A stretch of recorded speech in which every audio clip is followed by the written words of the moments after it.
Sir एक बात बताइए ना, अगर देश की संसद की सुरक्षा पर बन आए, अगर हालात अनकंट्रोलेबल हो जाएं और अगर एक सुरक्षा कर्मी को लगे कि वो भीड़ इतनी बड़ी तादाद में है कि उससे वो अकेला नहीं निपट सकता, उसकी लिंचिंग हो सकती है, ऐसे में वो अपने पास मौजूद हथियार से अगर फायर करता है तो वो क्या गलत करता है, क्या करे वो, आप समझा दीजिए।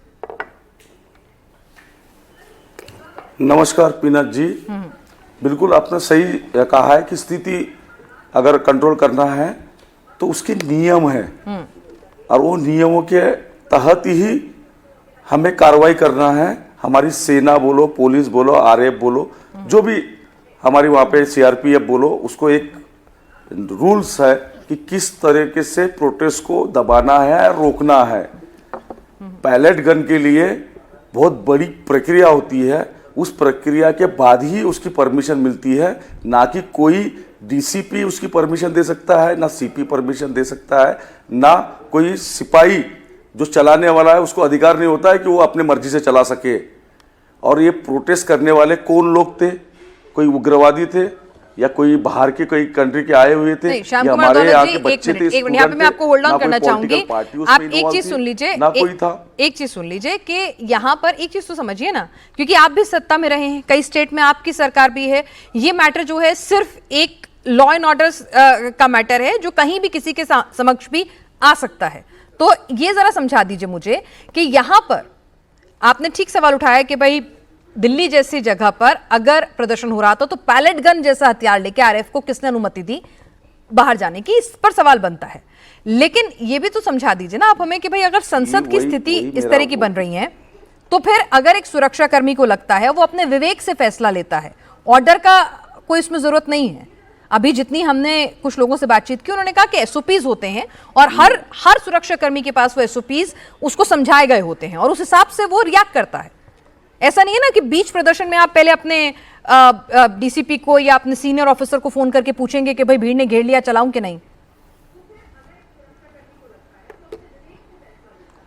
पीनत जी, आपने बिल्कुल सही प्रश्न किया है कि उसको उसकी एसओपी उसके पास होती है। जो भी सिपाही वहां पर होता है, चाहे वो आरएफ का हो, सीआरपीएफ का हो या दिल्ली पुलिस का हो, लेकिन जब तक के कोई बड़ा अधिकारी ऑर्डर ना करे तब तक के पैलेट गन का यूज नहीं होता, कील वाले डंडे का यूज नहीं होता है। ये कर ही नहीं सकते हैं। ये सारे फोर्सेस को पता है कि कौन सी चीज उनको एसओपी के अंतर्गत उनको करना है और कौन सी नहीं है। डंडा चलाने का भी रूल है, डंडा कोई सर पे मारने का इनको कोई अधिकार नहीं है, ये पैर पे मारा जाता है, डंडा सर पे नहीं मारा जाता है। लाठी चार्ज का तो कहीं रूल लिखा ही नहीं है, सर पे डंडा ऐसा लाठी शब्द तो कहीं लिखा ही नहीं है एसओपीज में, नहीं लिखा है कि आप लाठी चार्ज कर सकते हैं। बिल्कुल लिखा है, मैं आपको रूल दिखा दूंगा। सर हमने भी पढ़े तभी बता रहे, उसमें लिखा है कि आप भीड़ को कैसे कंट्रोल करने के लिए अपने हिसाब से उसको खदेड़ें, उसको हटाएं, उसको नियंत्रण में करें।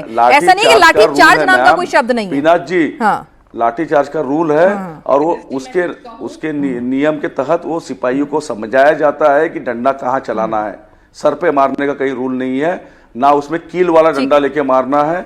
और ऊपर से हम लोग जो प्रश्न का उत्तर आप जो पूछ रहे हैं, हमारा भी प्रश्न यही है कि स्टूडेंट पे जब लाठी चार्ज हुआ है, पैलेट गन का यूज हुआ है, टीयर गैस का यूज हुआ है, तो हमारा प्रश्न यही है कि इसके आदेश किसने दिया है और किस आदेश देने के पीछे की मंशा क्या है। क्या भीड़ अनकंट्रोल हो गई थी या आपसे समझ रही थी या संसद को घेराव करने वाली थी?